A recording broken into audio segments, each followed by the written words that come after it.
ओम नारायण नारायण नारायण नारायण। सब मित्रों को राम राम, सबका स्वागत है। दोस्तों कैसे हैं आप सब। दोस्तों आज 1 जनवरी 2025 है। अभी 2 दिन पहले ही केरला फिल्म प्रोड्यूसर्स एसोसिएशन की तरफ से 2024 में जितनी भी मलयालम फिल्में रिलीज हुई थी उनको लेकर के एक बहुत ही ज़्यादा चिंताजनक और भयावह ऐसी रिपोर्ट उन्होंने सामने लाई है कि कितना ज़्यादा लॉस मलयालम फिल्म इंडस्ट्री का हुआ है 2024 में। उसी रिपोर्ट के बारे में अभी हम चर्चा करने वाले हैं। बहुत कुछ आपको जानने को मिलेगा आज की इस वीडियो के माध्यम से। केवल मलयालम फिल्म इंडस्ट्री के बारे में ही नहीं, तो इस रिपोर्ट के माध्यम से चाहे तमिल फिल्म इंडस्ट्री हो और विशेषतः बॉलीवुड, उनके लिए बहुत कुछ सीखने जैसा है। आज से ठीक 2 वर्ष पहले जनवरी 2023 में मैंने इसी प्रकार की एक रिपोर्ट पर वीडियो बनाई थी। उस समय भी केरला फिल्म प्रोड्यूसर्स एसोसिएशन की तरफ से ही रिपोर्ट आई थी और तब उन्होंने बताया था जनवरी 2023 में कि 2022 में 90% मलयालम फिल्में फ्लॉप हुई थी और 325 करोड़ रुपए का घाटा मलयालम फिल्म इंडस्ट्री को हुआ था।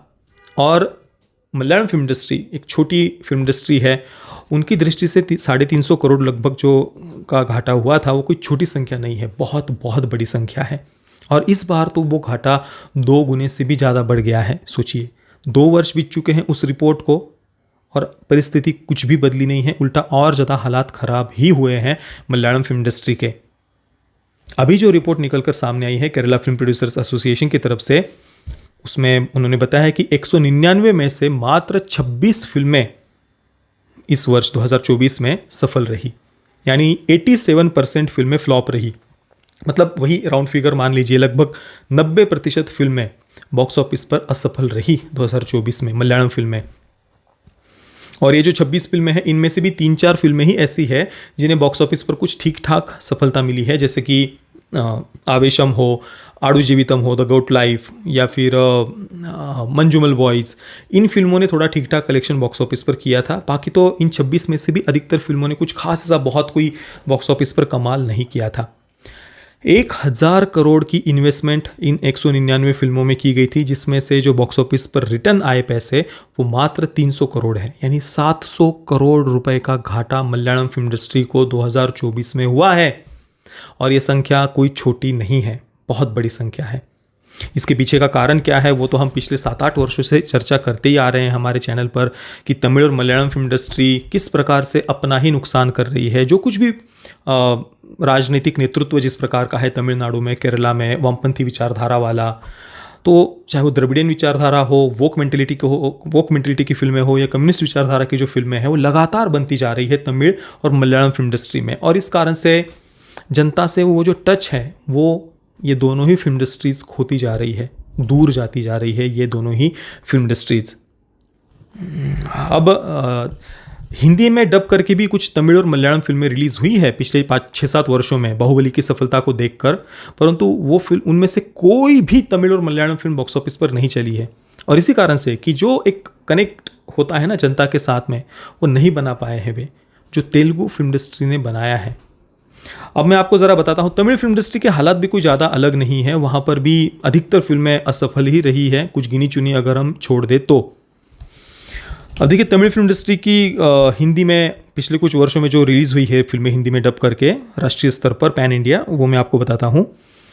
मास्टर रिलीज़ हुई थी विजय की ही बीस्ट रिलीज़ हुई थी। एक सूर्या की ईटी नाम की फिल्म रिलीज़ हुई थी। इसके बाद में एक वलीमई, एक्टर अजीत, उनकी रिलीज़ हुई थी। रजनीकांत जी की पेट्टा, दरबार, ऐसी काफ़ी सारी फिल्मों को हिंदी में डब करके रिलीज़ किया गया था। सारे की सारी फिल्में हिंदी वर्जन में असफल रही। मलयालम फिल्मों की बात करें तो मलयालम फिल्म इंडस्ट्री से भी कुछ फिल्मों को हिंदी में डब किया गया था, जैसे कि कुरूप, इसके बाद में मरक्कर। मलयालम फिल्म इंडस्ट्री की सबसे ज़्यादा बिग बजट फिल्म इसको कहा जाता है, मरक्कर को। इसके बाद में ममंगम, कड़ुआ, ARM अभी 2024 में रिलीज़ हुई थी। एक भी फिल्म हिंदी में कोई कलेक्शन नहीं कर पाई, एक भी फिल्म। अब ARM की अगर हम बात करें, वही हिंदू घृणा वाली मानसिकता, वामपंथियों के दृष्टिकोण से या विदेशी आक्रांताओं के दृष्टिकोण से किया गया भारतीय संस्कृति का चित्रण हम कह सकते हैं, जहाँ पर हमारे मंदिरों को, हिंदू मंदिरों को अन्याय और अत्याचार के अड्डे बता करके प्रस्तुत किया है, वो भी अलग अलग टाइमलाइन में। मतलब अभी नहीं, पिछली जनरेशन में, उसकी पिछली जनरेशन में मंदिर कैसे अन्याय और अत्याचार के अड्डे रहे हैं, वो जो वामपंथियों का या जो मिशनरियों का दृष्टिकोण है वो हमें फिल्में देखने को मिलता है। ये सारी फिल्में बॉक्स ऑफिस पर हिंदी वर्जन जो इनका रहा है बहुत असफल रही है। और बाकी मूल भाषा में भी रिपोर्ट तो हम देख ही रहे हैं, केरला फिल्म प्रोड्यूसर्स एसोसिएशन की तरफ से रिपोर्ट है। लगभग 90% फिल्में 2022 में भी फ्लॉप हुई थी और इस वर्ष भी 87% लगभग फिल्में, मतलब 90% ही राउंड फिगर मान लीजिए, इतनी फिल्में असफल रही है। और इसका सबसे मुख्य कारण है ये जो एलिट वोक क्रिटिक्स है ना, ये जो तमिल और मलयालम फिल्म इंडस्ट्री को आजकल हमें बड़ा प्रमोट करते हुए दिखते हैं ना, वो कोई उनके मन में तमिल फिल्म इंडस्ट्री के प्रति या मलयालम फिल्म इंडस्ट्री के प्रति प्रेम है, इस कारण से ये लोग प्रमोट नहीं कर रहे। ये बस इस कारण से अभी तमिल और मलयालम फिल्म इंडस्ट्री को प्रमोट करते हैं क्योंकि वहां पर वामपंथी विचारधारा वाली, कम्युनिस्ट विचारधारा वाली, वोक मेंटेलिटी वाली फिल्में ज़्यादा बन रही है। और इसी कारण से इन फिल्म इंडस्ट्रीज़ को इतना ज़्यादा नुकसान हो रहा है क्योंकि वे ज़मीन से टूट रही है। पॉलिटिकल प्रोपेगेंडा फैलाने के टूल बन चुकी है ये इंडस्ट्रीज़, अधिकतर इनकी फिल्में, अधिकतर। बाकी जो कुछ अच्छी फिल्में आती भी है ना तमिल या मलयालम फिल्म इंडस्ट्री से, उनको इग्नोर कर दिया जाता है। जैसे कि मलयालम फिल्म इंडस्ट्री से उन्नी मुकुंदन जी की मेपड़ियन आई, मलिकापुरम आई, जय गणेश आई। किसी एलिट वोक क्रिटिक ने इनका रिव्यू नहीं किया था, किसी एलिट वोक क्रिटिक ने इनका रिव्यू नहीं किया था, किसी ने नहीं। तो जो अच्छी फिल्में सफल हो सकती उनको तो इग्नोर करके दबा दिया जाएगा। फिर भी मल्लिकापुरम ने कलेक्शन किया था, मेप्पड़ियन के विरुद्ध तो पूरा हेट कैंपेन चलाया गया था, मल्लिकापुरम के समय भी उन्नी मुकुंदन उनका विरोध किया गया था, फिर भी उन फिल्मों ने अपनी जगह बनाई। परंतु कहने का तात्पर्य यह है कि किस प्रकार से जो प्रोपेगेंडा फिल्में हैं उनको जोर शोर से प्रमोट करके जनता के ऊपर थोपा जाता है। और इस कारण से होता क्या है कि जनता उन फिल्मों से अपना कनेक्शन खो देती है। फिर लोगों को लगता है कि यार हर बार ये लोग कुछ फिल्मों को प्रमोट करते हैं, हम थिएटर में जाते हैं तो वही देखने को मिलता है, पेट्रियार्की के नाम से छाती कूट रहे हैं। जैसे कि the great Indian kitchen Malayalam film, कितना प्रमोट किया गया वामपंथियों के इकोसिस्टम के द्वारा। उससे घिनौनी फिल्म शायद ही कभी देखी होगी हमने। वही पेट्रियार्की के नाम से छाती कूटना, एकदम घटिया मेंटेलिटी की फिल्म, चाहे वो द ग्रेट इंडियन किचन हो या जय जय जय है वो फिल्म हो, एकदम फालतू फिल्म है, एकदम निम्न स्तर की घटिया फिल्म है। वही पेट्रियार्की के नाम से छाती कूटना। अब सोचिए कोई पति अपनी पत्नी के साथ में या कोई अपने परिवार के साथ में फिल्म देखने के लिए जाता है, वो क्या पैसे खर्च करके थिएटर में ये देखने के लिए जाएगा स्मैश पेट्रियार्की? वामपंथियों की फिल्में ऐसी होती है ना कि थोड़ी बहुत भी कभी पति पत्नी के बीच में अनबन हो, कुछ रूठना वगैरह हुआ हो दोनों के बीच में, इनकी फिल्में देख करके तो परिवार ही टूट जाएंगे। उसी जगह पर आप कोई ट्रेडिशनल पॉइंट ऑफ व्यू से बनी हुई फिल्म अगर आप देखते हैं ना, किसी कंजर्वेटिव माइंडसेट वाले फिल्म मेकर की, कोई ट्रेडिशनल पॉइंट ऑफ व्यू से जो सोचते हैं ऐसे फिल्म मेकर की, वो फिल्में देख करके मन में थोड़ा बहुत कुछ मनमुटाव हो भी ना, वो दूर हो जाता है, हम और ज़्यादा करीब आते हैं। जैसे कि पुष्पा 2 जैसी गैंगस्टर ड्रामा, उसमें भी आप देख लीजिए पारिवारिक चित्रण, फिल्म के एंडिंग में किस प्रकार से परिवार को एक होते हुए दिखाया है। प्रॉब्लम्स हो, रूठना मनाना चलता ही रहता है। पिता का पात्र है एक, आप देख लीजिए पुष्पा 2 में वो अपनी बेटी को मार रहा है, पुष्पा की भतीजी को।